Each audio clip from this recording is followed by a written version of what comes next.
Protein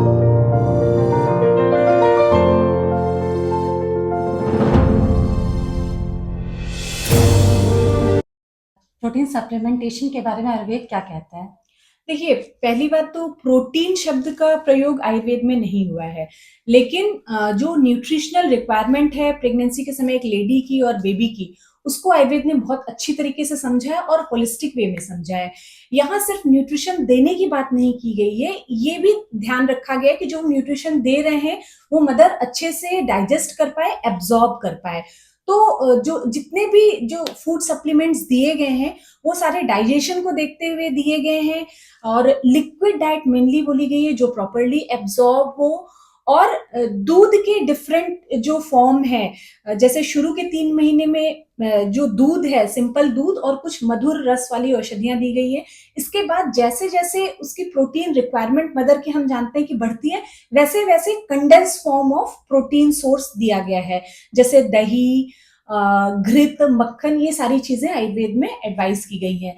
तो इस तरीके से हम देखेंगे कि ज्यादा प्रोटीन पे ही फोकस नहीं किया गया है, उसके डाइजेशन एसिमिलेशन को ध्यान रखते हुए मदर और बेबी की जो न्यूट्रिशनल रिक्वायरमेंट है उनको होलिस्टिक वे में आइडेंटिफाई करते हुए उसको सप्लाई करने की बात कही गई है।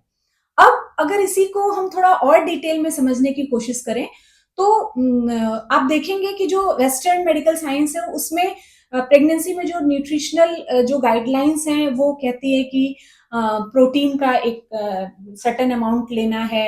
जैसे फर्स्ट ट्राइमेस्टर जो है उसमें अराउंड 46 ग्राम प्रोटीन जो है वो पर डे चाहिए और जो requirement second and third trimester में बढ़ जाती है।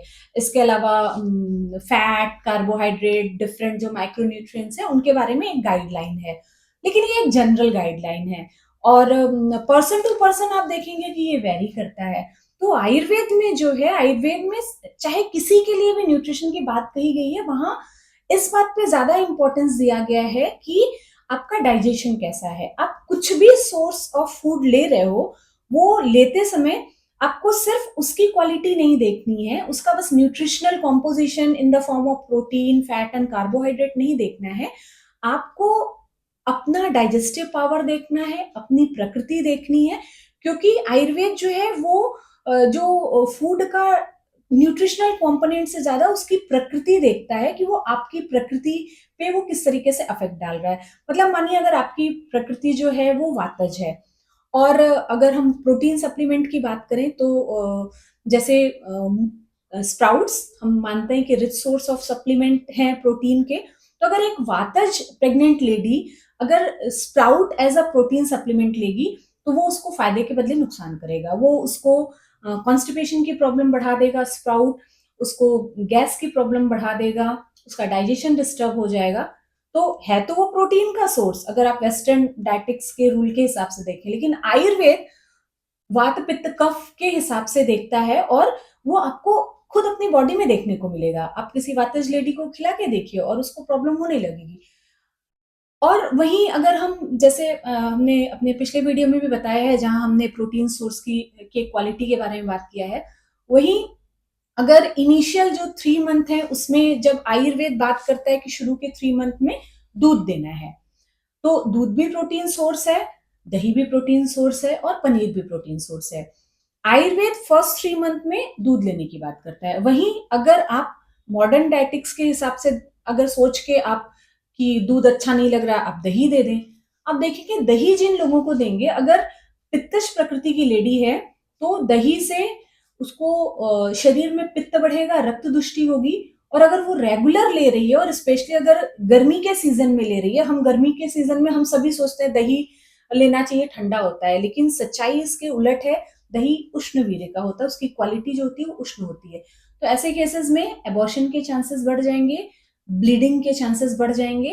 तो पित्तश प्रकृति वाली अगर प्रेग्नेंट लेडी है, स्पेशली गर्मी के सीजन में हम उसको दही लेने के लिए मना करते हैं, दूध उसको फायदा करेगा। तो आयुर्वेद सिर्फ न्यूट्रिशनल वैल्यू नहीं, उसके गुणों की बात करता है और आपके डाइजेशन और एसिमिलेशन की बात करता है। तो जैसे शुरू के 3 मंथ में आपके और आप देखेंगे कि वो पूरा आज भी उतना ही सही है। आप चाहे मॉडर्न डायटिक्स के रूल के हिसाब से देखें तो पूरा आप देखेंगे कि दूध को कंप्लीट, आज भी वेस्टर्न साइंस ये मानती है कि दूध जो है वो कंप्लीट सोर्स ऑफ एक कंप्लीट फूड है। तो शुरू के 3 महीने में क्योंकि इतनी वॉमिटिंग होती है, कुछ डाइजेस्ट नहीं होता, और आयुर्वेद में दूध को जीवन देने वाला बोला गया है। तो गर्भावस्था में क्या, मदर की बॉडी में एक जीवन पल रहा है, तो मिल्क बेस्ट बताया गया है। फिर देखेंगे थर्ड मंथ के बाद फोर्थ मंथ में जो है, हर महीने में बॉडी नीड और बेबी की ग्रोथ को देखते हुए अलग अलग फॉर्म ऑफ डाइट बताए गए हैं। जैसे चौथे महीने की अगर हम बात करें तो इस समय दही और चावल लेने के लिए बोला गया है, और इसके अलावा मूंग की खिचड़ी का यूज करने को बोला गया है। 5वें महीने की बात करें तो इस समय खीर लेने को बोला गया है। इसके पीछे की भी साइंस अलग है कि खिचड़ी और खीर और अलग अलग जो हम दाल चावल पकाते हैं उसमें क्या डिफरेंस है, ये हम आगे कभी बात करेंगे, जहां पे हम संस्कार मतलब डिफरेंट फॉर्म ऑफ फूड, दाल और चावल आप अलग अलग पकाइए तो क्या उसका गुण अलग होगा, और मिला के खिचड़ी बना दीजिए तो क्या उसका गुण अलग होगा। मॉडर्न डायटिक्स के हिसाब से दोनों का न्यूट्रिशनल, चावल और दाल का अलग अलग न्यूट्रिशनल वैल्यू और खिचड़ी का एक साथ न्यूट्रिशनल वैल्यू लगभग सेम होगा। लेकिन आयुर्वेद में जब हम अलग अलग दाल चावल पकाते हैं तो उसकी क्वालिटी अलग होती है, और जब उसको खिचड़ी बनाते हैं तो उसकी क्वालिटी अलग होती है, वो इजीली डाइजेस्टेबल हो जाती है। तो वो हम कभी अगले वीडियो में बात करेंगे। लेकिन यहाँ पे अलग अलग फॉर्म ऑफ डाइट फॉर्म बताए गए हैं, जैसे चौथे महीने में दही चावल और मूंग की खिचड़ी का प्रयोग बताया है। 5वें महीने की बात करें तो खीर यूज करने को बोला है। 6ठे महीने में खिचड़ी और मीठा दही बताया गया है, और मीट सूप भी जो लोग मतलब ले रहे हैं, नॉनवेज है, वो मीट सूप ले सकते हैं।